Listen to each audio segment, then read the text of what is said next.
From Interior Alaska's most trusted news source, this is the Fbx Evening News.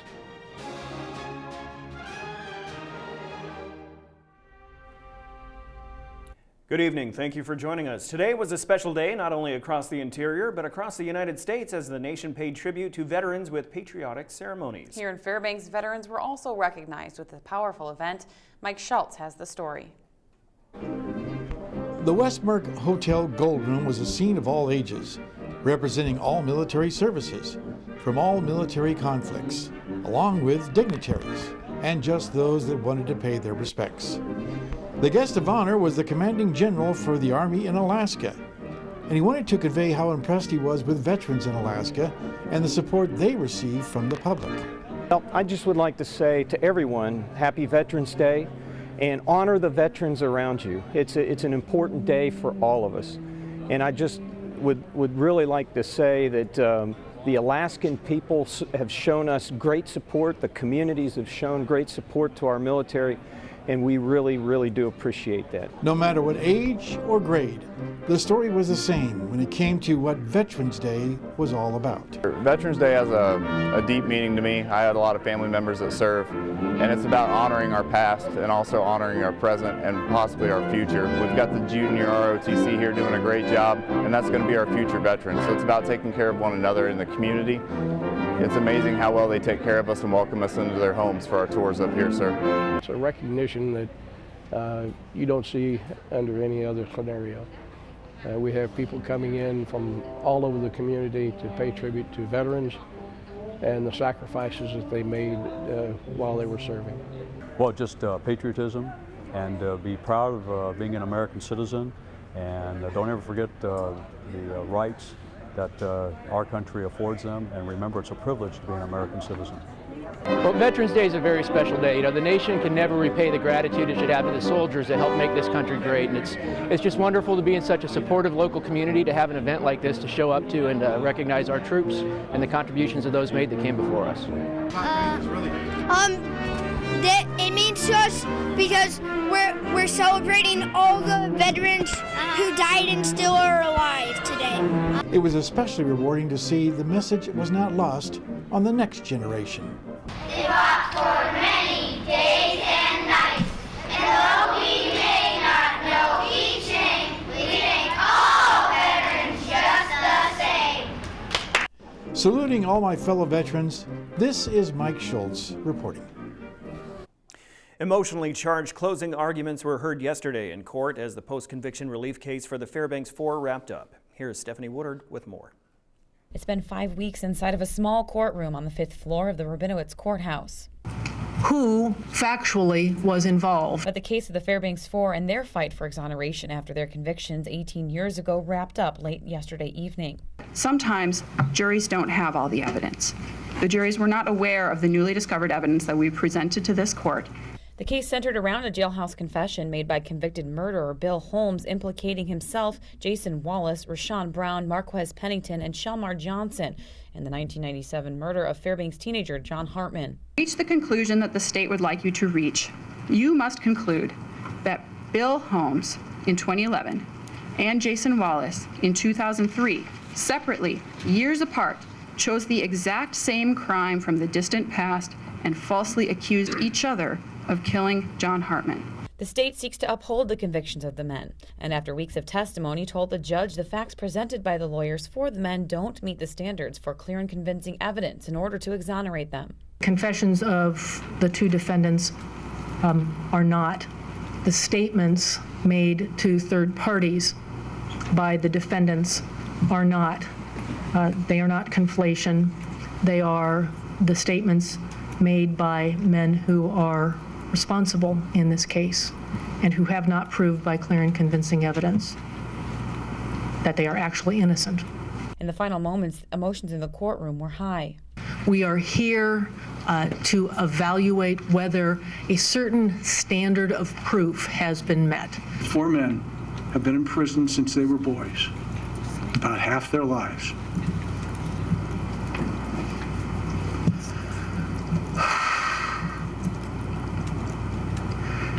They missed the births and deaths and family. They miss the chance to see their own children grow up, and we're told that they should be kept there. Why? Well, to uphold the verdicts of jurors who had never heard of Holmes or Wallace or the true state of Arlo Olson's tortured path to the truth that he finally told. And Judge Paul Lyle made one thing clear to everyone in attendance. His decision will not be a hasty one. It's going to take a long time, and it's going to be a painstaking process. I don't want you to think if I don't meet the 6-month deadline that I haven't been working on it. And I don't want you to think that I will rush to meet the 6-month deadline or be concerned about how I'm going to get my own bills paid if I don't meet the 6-month deadline. The court is prepared to deal with that. This is Stephanie Woodard reporting. All right, when we come back, it was a productive day today at the Tanana Chiefs Conference Education Summit, and we'll tell you what advances were made. Also, veterans were recognized at North Pole Elementary School today with several activities. Our cameras were there, and we'll share the fun with you. Stay with us. And welcome back. Learning took center stage at the Tanana Chiefs Conference 2015 Interior Education Summit. The event is wrapping up after 2 days of presentations at the Chief David Salmon Tribal Hall. Speakers touched upon various topics, including the incorporation of Native culture into the education system. Strategies for confronting challenges and opportunities faced at every level of education were also discussed. A representative from the Alaska Department of Labor and Workforce Development emphasized the importance of vocational and trade school opportunities. He said sectors fueled by those skilled positions are projected to yield a high number of jobs. Tanana Chiefs Conference Vice President Julie Roberts-Hyslop says challenges, including a proposed state initiative that would make funding small schools more difficult, are present but already being confronted. That's going to close 20 of our village schools. And so, that, and then once the village schools go away, all the people move away. But we are so encouraged by the small community of Rampart, where they actually brought back people to their community with children, and they have opened up the school. So we know that, people want to live in the village, but they got to have opportunities out there. Interior Energy Project finalist Phoenix Clean Fuels is hoping to win a bid that will allow it to bring affordable energy to the borough. It proposes a fuel supply chain North Slope solution to bring liquefied natural gas to the area. The company plans to team up with General Electric Oil and Gas, among other firms, to provide the integrated service. Representatives say they expect pairing with companies that have proven track records with mitigate project risk. Company executives say Phoenix stands apart because it already has extensive experience on the North Slope. Presentation documents claim the firm invested $50 million in capital projects last year alone in the region. Chief Operating Officer Chris DeBerry says the biggest challenge of this project will be similar to the others he's faced in the past. I think the challenges are, as they always are, is balancing cost versus schedule. It's an aggressive schedule that we're trying to meet, so we just we have to be diligent in weighing the risks of each and balancing that. North Pole Elementary celebrates Veterans Day today with a visit from the 9th Army Band. The school hosted an assembly of students and military parents in honor of those who served. The Color Guard and choir began the show, and then a visiting JROTC student gave a heartfelt message. After that, the 9th Army Band took the stage and rocked the house. Every student in the room was on their feet dancing, and it ended with the principal wondering how he was going to be able to teach them anything for the rest of the day. Veterans Day is like a very emotional day for me because I think about all the people that have gone to war and fought for their lives for us. They risk our lives just to have our country free. I like that they served our country and that they helped everybody else be safe. And I'm glad that my dad and my mom helped too. All right, Joe Cook is up next with sports and stops in with the Nanook hockey team before their long road trip. Also, high school hockey highlights from conference openers and this week's PFC winner after the break.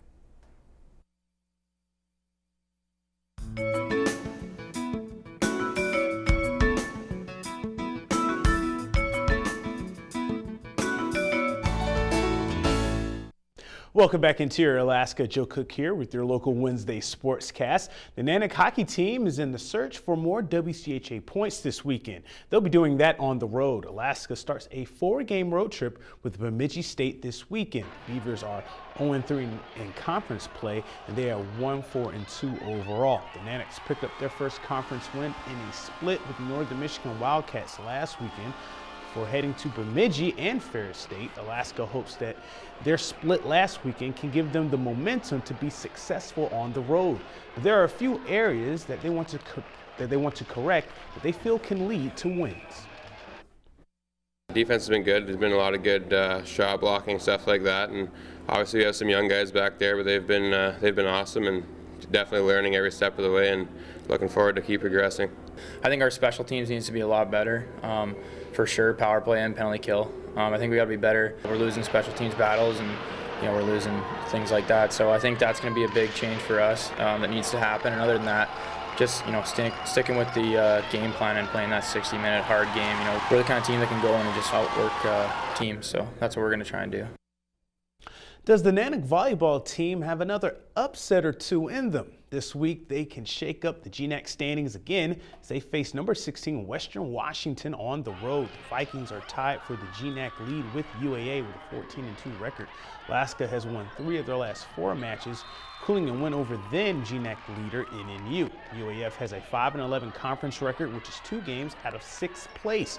Sam Hartoon is just 11 kills away from setting the new GNAC career kills record, and senior Miranda Grieser is the reigning GNAC Offensive Player of the Week for the Nooks after dishing out 118 assists last week. After Thursday night's match, UAF will face Simon Fraser on Saturday. Tuesday featured a pair of conference openers in high school hockey. We start at the Big Dipper. Crosstown 3A rivals Monroe and Hutchinson clash in the Aurora opener for both teams. Hutchinson made it a game in the second period. Cole Cadell's goal made it a 3-2 game in favor of Monroe. In the second period, the Hawks played good defense after that until Dylan Steele, he fires from deep for a power play goal in the final minute of the second period to put the Rams up 4-2 going into the third. Nate Jankowski made 27 saves for the Rams and closed the door in the third period. Monroe's lead would grow with a Grant Olson assist to Garrett Grahett goal in the third. Mike Coley would put this one out of reach. With this second score of the game, the Rams win 6-2 and they are 2-0 and 1-0 in the Aurora. Hutchinson falls to 0-2. Coyley was happy the Rams didn't give up the lead. Well, first of all, we were going to skate tomorrow if we let it go, but also that we needed to come back together as a team, and a lot of we couldn't play as ourselves out there, and it was a lot better to play as one team. A lot of that comes from practice. We practice a lot of D coverage and what to do, and it's just all coming together and playing as a team. They got my back and I got theirs. So I think what I would take away is that the kids continue to learn their role and positioning, which is makes a team better overall. Out in North Pole at the Polar Ice Center was the Mid-Alaska Conference opener between Lathrop and North Pole. North Pole had to come back in this one, down a goal to the Mutes. Brandon Grosbeck started a 3-0 run in the first 10 minutes in the second period for the Patriots with his goal. After Grosbeck's equalizer, Will Dillard would put North Pole up by 1. 5 minutes after the Patriots' first goal, Cody Frary would add to the all-important lead with an insurance goal for North Pole. The rebound power play tally at the 9:26 mark. McCoy Walker, North Pole, and Lathrop's Amelia Helms-Leslie had a nice goalie duel as both made 25 saves on the night. But Walker and the Patriots get the 3-1 win and improve to 2-1 overall and 1-0 in the MAC. Adverse weather conditions prevented a lot of wrestling teams who were on their way to the John Tobin Invitational, so local 4A teams held a 3-team tournament last weekend. Lathrop won the Tobin Invitational with 8 wrestlers winning titles. North Pole was second, West Valley third. In Anchorage at the Lime Solar ACS Invitational, Allison's Jonathan St. Andre took second place in the 113-pound bracket, while Kyle Pierce of Hutchinson placed 4th overall in the 126-pound bracket. Lathrop will take on North Pole on Thursday night, and Galena visits Hutchinson. And now we announce the winner for a pizza dinner. The Week 9 winner for the Pro Football Challenge is Rita E. Congrats, Rita E. I believe it's her second win of the year. You get a large 1-topping pizza courtesy of Pizza Hut. Rita got 11 of 13 picks right, so a great week for her. As we look at the latest PFC standings, Maximus is the new leader with 91 points. Eagles for Life is second with 90. The Finns and Axelborn make up the top 4. Pretty tight in the standings there. Despite Mike Fussell besting me by 1 point this week, I lead overall 64-58. Getting your picks for Week 10, Thursday Night Football features the Buffalo Bills at the New York Jets. And that's it for sports tonight. Mike Schultz is up next with your full weather forecast. And as always, we'll catch you next time. Hello, everyone, and welcome back into our Wednesday edition of the Fbx Evening News and News Center Final. And we're talking today on our Veterans Day. Happy Veterans Day to you. And as you can see, we're looking at cooler temperatures in the forecast. Before we go any further, we would be remiss if we didn't say happy birthday to the Marines who celebrated their 240th birthday yesterday. So coinciding today with Veterans Day, it's kind of nice to see them together. Taking a look at our photograph for tonight, this one's sent in by Gary Kahlberg, an aurora in Fox, as you can see. Once again, beautiful colors on the horizon there. Pinks and oranges and greens, and as always, he sends us some great photographs. And if you have a photograph you want to share, by all means, send it to photos@ktvf11.com. And once again, a reminder, our Fab Photo Calendar is out. It's free all over town. Just go to our website, webcenter11.com, and look under Lifestyle, and you'll find all the different locations where you can get a free calendar. Our numbers look like this. Today's high, 12 degrees after a low last night of 6 degrees below zero. The record high, 38 in 1981. The record low, 34 below in 1990. Sunrise and sunset, about 6 hours and 44 minutes. That's a loss of 6 minutes from yesterday. And on our satellite and radar, you can see a little bit of energy down south of the Alaska Range. That's where it's going to stay as the flow has moved a little bit more to the northwest, which means the cooler air is moving in behind this system. That's where we're looking at temperatures dropping down pretty good, maybe 15 or 20 below by the end of the weekend. And as far as what's going on across the rest of the state, over southeast Alaska, looking at rain falling around Juneau, also at Ketchikan. We have partly cloudy skies at Anchorage, Kodiak, a little fog. Showers along the Aleutian Chain at Coal Bay, nice sunshine up and down the west coast.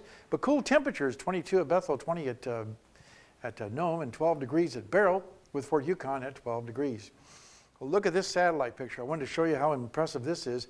This area of low pressure here is really bringing some very severe weather across much of the Midwest, moving across in the Chicago area, and a little reinforcement of cold air moving in behind this system will bring more snow into the Denver area, it looks like. And you can see a lot of rain expected across the Pacific Northwest, and there's the strong jet stream helping to move that energy across. But boy, that's a really powerful low pressure system. As far as what's going on stormy-wise, damaging storms all along that frontal boundary. Behind it, much cooler temperatures, so a real clash in the atmosphere, helping to develop those severe thunderstorms. And the new jet stream is out, and as you can see here, it's going to remain well to the north, which means warmer temperatures moving across a large portion of the country. And to the northeast, looks like snow showers around the Great Lakes with more rain over the Pacific Northwest. All right, time once again for our kids' weather. And tonight, we're going once again to Ladd Elementary School. Here's a young lady with a weather question. Hi, my name's Elizabeth Berry from Miss Minor's 4th grade class at Ladd Elementary. My weather question is, how do you know 2 days in advance what the weather is? Well, Elizabeth, there's many items we use to determine the weather. The computers, the satellite pictures, weather observations, and of course my lucky quarter, which heads it snows and tails it doesn't. But last night wasn't right because we got a lot of snow in the west side of town. But anyway, we use quite a few ideas or technology to figure out what the weather's going to be. Mount McGinley Bank, again, thanks for helping us out with our kids' weather. Tomorrow night, the teacher will be here with a unique and fascinating weather fact. Real quickly, looking at our forecast across the state tomorrow over the northern sections, flurries are likely for Barrow and Fort Yukon, cloudy skies for Nome. Here in the interior, we're looking at morning fog in the Fairbanks area, otherwise partly cloudy to cloudy skies across the interior. Over the southeast Alaska, rain will return, heavy at times around the Ketchikan area, temperatures in the mid-40s. To the southwest, it looks like snow showers for Coal Bay and Bethel, rain showers likely at Coal Bay. and Kodiak, I should say, and the south central sections, partly cloudy skies in Anchorage, and Homer, cloudy skies for Valdez. And our forecast for the remainder of the night, as you can see here, looking at partly cloudy, much colder with some fog, likely 10 degrees below zero. Tomorrow's forecast looking at 15 above, morning fog, then skies becoming partly cloudy. And again, the 5-day outlook is calling for much colder temperatures, dropping down to the teens below zero all the way across the board, and maybe with the cold temperatures and some moisture around, a chance of a little light snow at times. Daytime highs will once again be in the single digits to single digits below zero, even colder by next Tuesday. Well, there it is, ladies and is. gentlemen. I was very surprised over in University West where I live. I mean, how much snow we actually got overnight. 3 or 4 inches, yeah. I live near downtown. I I didn't just get any want the ski hills to snow. open, Yeah, so I didn't get I'm any. saying at this point, Just dump bring the it. snow, bring it on before it gets too cold so that we can actually get on the slopes. Yeah. Well, Moose Mountain, I think, is going to be open this weekend, but know. Birch Hill is still waiting a little bit longer, but Moose Mountain will definitely be open this weekend. And I will definitely be there if it is. All right. Thank you, Mike. That'll wrap up this edition of the Fbx Evening News. We are glad you could join us. And tonight on NBC Nightly News, we see video surveillance of the moment a plane slammed into an apartment complex yesterday. That's up next with Lester Holt. You can join us here 6 days a week at 6 and 11 or online anytime at webcenter11.com. You wonder why I'm scared of flying. All right, from all of us here at the News Center, have a good night. Night.